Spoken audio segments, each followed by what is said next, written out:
Good afternoon. Buti na lang maaraw. Pag-usapan natin yung stucco, lime wash, tsaka yung finished product ng lime wash natin.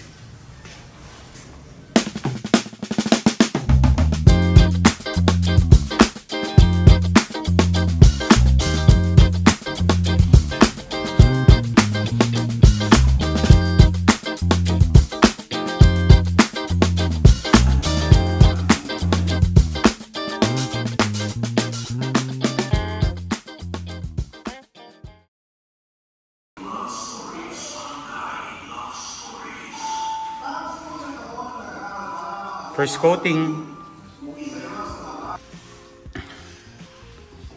lime wash natin, tapos na. Pero itong part na to hindi pa nata-top coat. Okay. Gor! Pasuyo nga ako, pabukas nga. Yun. Ganda. Kitang kita na hidden door talaga siya. Sige nga Gor, pasok nga ulit. Kasi yung ibang hidden door, makikita mo na mayroon. Sige, sarado mo. Pasuyo ako. Makikita mo yung halata. Yung pagiging halata niya, makikita mo sa baba naman eh. Yan. 0-0 din oh. Kitang-kita na wala. Na walang anuhan, dugtungan, makikita. Sige, Gor, salamat. Tapos, dito naman sa pangalawa. Yan. Okay din. Hidden door din to. Sige nga, ano. Night. Pasuyo nga ako pabukas. Sige na. Sige. Labas muna. Okay. Thank you. Hidden door din ng guest room. Guest room, tapos meron sariling bathroom ang guest room. Okay. Ganda. Actually, napakaganda ng finish natin. Pero maganda talaga siya. Okay. Tapos, ayun. Okay na pala itong ano natin. Pag-usapan naman natin itong ano. Itong bifold doors natin. Okay na rin siya. Wala na scaffolding kaya try na natin ulit. Pwede na natin buksan. Sige, Gor, pasuyo naman ako. Pabukas ako. Para pakita lang natin kung paano. Sige. Tulak mo muna hanggang dito. Hindi, yun. Yan. Oo. Yan. Sige. Tapos, buksan mo dito. Wait. Ako na. Sige, tulak mo. Go. Sige. Buksan mo. Okay. Sige, buksan mo sagad. Tulak mo pa sagad. Siya, kita nyo kung gaano siya kagaan, kung gaano siya ka-smooth. Yan, open ang ating ano, courtyard na tawag. Kitang-kita lahat. Tapos, kung dito ka sa view na sa kabila, makikita mo din lahat. Yung lime wash natin na isang buo din siya. May scaffolding lang ngayon. Yan, diba? Ganda, buo.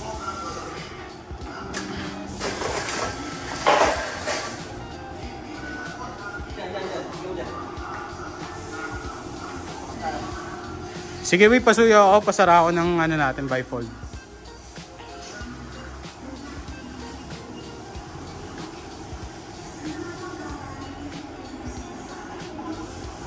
Okay. Pasuyo ako, palak ng maayos. Yan, alright. Sige, tuloy mo lang.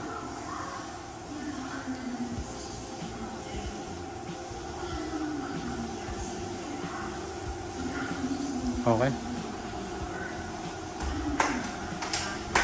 Okay, di ba? Napakaganda niya kumpara talaga sa sliding door dahil nabubuksan mo talaga siya na isang buo pa side. Open na open yung courtyard mo. Mas madaling makapasok, walang sagabal kumbaga. Talagang nasa isang side lang siya.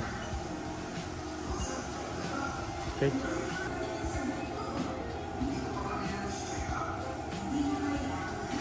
Shit, napakaganda.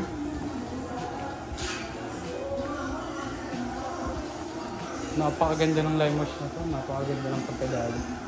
Buong buo. Wala kang makikita na dugtungan. Talagang sambuso. Art talaga. Napaganda. Clarence, kamusta ka dyan? Okay lang, sir. Ingat ha.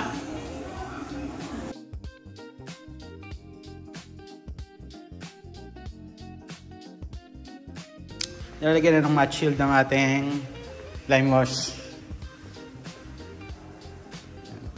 So, Eric, ilang coating ng matte shield ang kailangan natin dito? Nasa 4 to, sir. Apat na beses. Parang yung pangatlo, dapat matiwin natin tapos lihain natin para makinis na yung... Makinis siya, wala yung mga residue niya, yung mga sobra-sobra na Oh, hindi siya magaspang.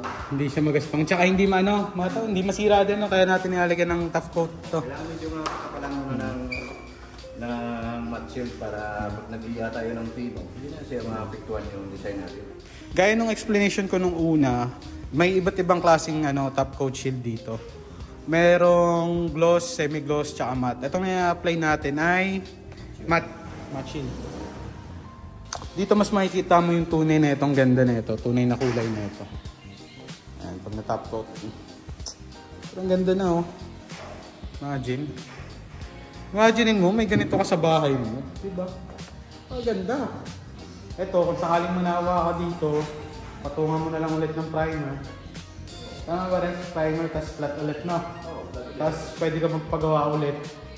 Kung sino man pintor na makausap mo na marunong mag-line wash, tsaka kung ano yung mga gusto mong design na pwede mong ilagay dito para magawa. Kung manawa ka dito. Diba?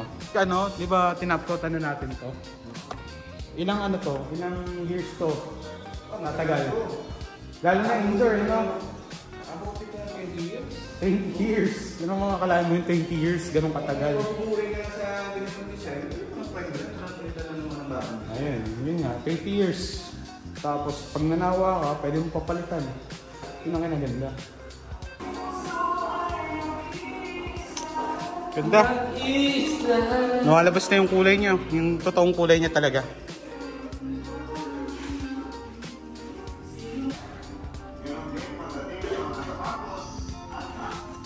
Ito pala yung ginagamit natin for stucco. Paul Molina. Stucco cement.